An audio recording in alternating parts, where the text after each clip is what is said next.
परमात्मा में लगा लो, कोई पकड़ नहीं, परमात्मा स्वरूप हो जाओगे यार।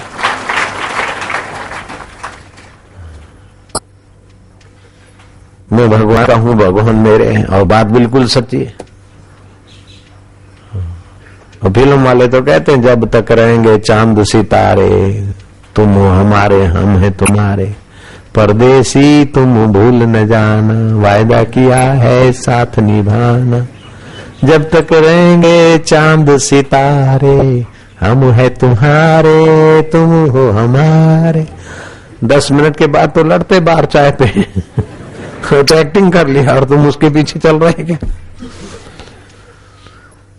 एक पिक्चर आई थी, उसमें कोई गाना था, मरते एक दूजे के लिए। वो पिक्चर देखकर कई होनहार कपल एक दूजे के लिए आत्महत्या करके मर गए, कई लवर लवरिया।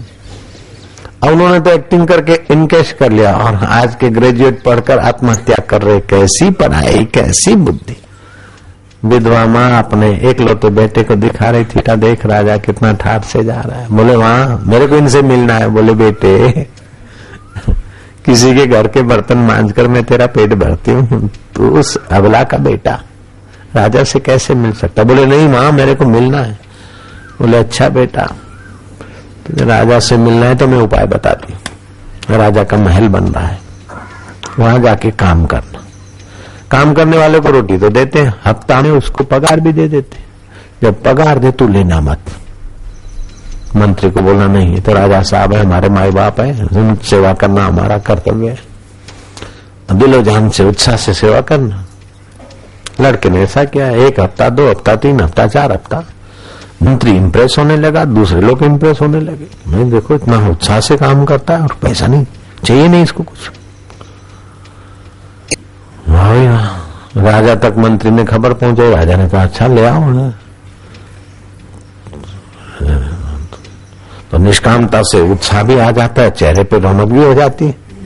अपने संकल्प की पूर्ति से वासना से आप जाओ ऑफिस में तो सुकड़े रहते, और दूसरे के संकल्प पूर्ति और आपको कुछ नहीं तो आपका रुझाव अलग होता है, आपका आनंद अलग होता है। राजा के यहाँ राजा ने कहा तो फिर हमारे घर पे रहेगा, सेवा करेगा? बोले जैसे आपकी मर्जी। अच्छा, हाँ तो महल में रहने लग गया। राजा के काम आया तो महल में रहने का मुफ्त में मिल गया ना। राजा की संकल्प की पूर्ति हो गई तो उसको क्या घाटा पड़ा। ऐसे करते करते रानी साहिबा का भी मन प्रसन्न हो गया। एक दिन राजा ने कहा कि ये लड़के में बड़ा उत्साह है, निस्वार्थी, और अपने को संतान नहीं। मेरे मन में आता है कई बार कि इसको गोद ले ले। रानी बोलती कि मैं तो बोलने वाली ही थी, लेकिन डर के मारे कभी बोली नहीं, बाकी मैं तो मन से तो इसको बेटा मान ही चुकी हूं। आटा पीसना और बर्तन मांजने वाले के बेटा अब क्या हो रहा है, राजकुमार हो रहा है। अपना संकल्प नहीं है, राजा के संकल्प की पूर्ति करो। जाओ बेटा, अपनी इच्छा छोड़ देना। मां ने कह दिया, हो गया। कथा का सार सार बात बताता हूं, नाम ठाम भी है कहानी में।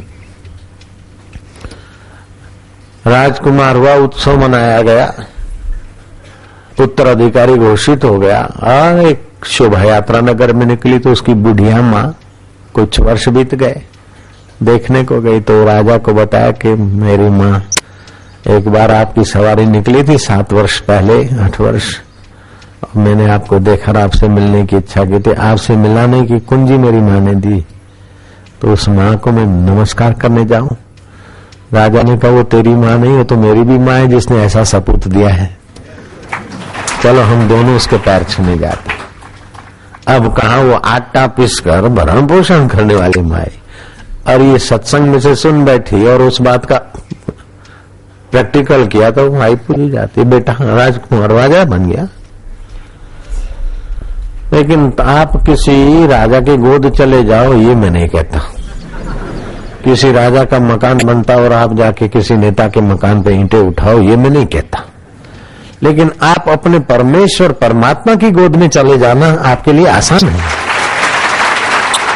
और वो परमात्मा की गोद जाने की तरकीब हम बता रहे, करवा भी रहे। ध्यान, आपके मैं को परमात्मा की गोद में विश्रांति दिलाओ। तो राजकुमार हुआ, तुम ईश्वर कुमार हो, ब्रह्म कुमार हो, परमेश्वर कुमार हो, आत्म कुमार हो।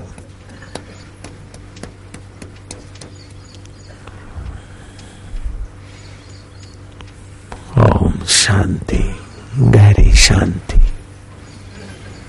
इसे दाद की खुजली खुजलाओ तो मजा आया, लेकिन तपन और पीड़ा बढ़ती गई। संसार के भोग ऐसे ही हैं कि थोड़ी देर तो मजा आया, बाद में जिम्मेदारी और शक्तिहीनता और ताप बढ़ते गए। आप अपने आत्मा परमात्मा में विश्रांति पाने का रास्ता ही पसंद करें। संसार तापे तप्तानाम योगो परम औषधय।